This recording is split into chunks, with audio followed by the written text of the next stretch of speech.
ಬಂದ್ರು ಸಾರ್ ಶಕುಂತಲಾ ಬಂದ್ರು ಸಾರ್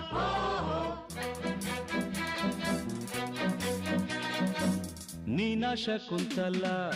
ಅಲ್ಲ ನನ್ ಶಶಿಕಲಾ ಯಾರನ್ನ ನೋಡ್ಬೇಕು ನಿಮ್ಮನ್ನೇ ನೋಡ್ಬೇಕು ಏನಾಗ್ಬೇಕಾಗಿತ್ತು ಅಡ್ಮಿಟ್ ಆಗ್ಬೇಕಿತ್ತು ಸರಿ ಈ ಕಡೆ ಕಳಿಸಿ ಸರ್ ಶಟಪ್ ಅಂದ್ರೆ ಬಾಯ್ ಮುಚ್ಚು ಸರ್ ಹೋಗಮ್ಮ ಹುಡುಗಿ ಅಲ್ಲೇ ಹಿಂದೆ ಅಡ್ಜಸ್ಟ್ ಮಾಡ್ಕೋ ಅಲ್ಲೇ ಹಿಂದೆ ಅಡ್ಜಸ್ಟ್ ಮಾಡ್ಕೋ ನಿನಗೆ ಯಾವುದಿಷ್ಟವೋ ಆ ಬೆಂಚೆ ಸೆಲೆಕ್ಟ್ ಮಾಡ್ಕೋ ಈ ಬೆಂಚ್ ಸೆಲೆಕ್ಟ್ ಮಾಡ್ಕೋ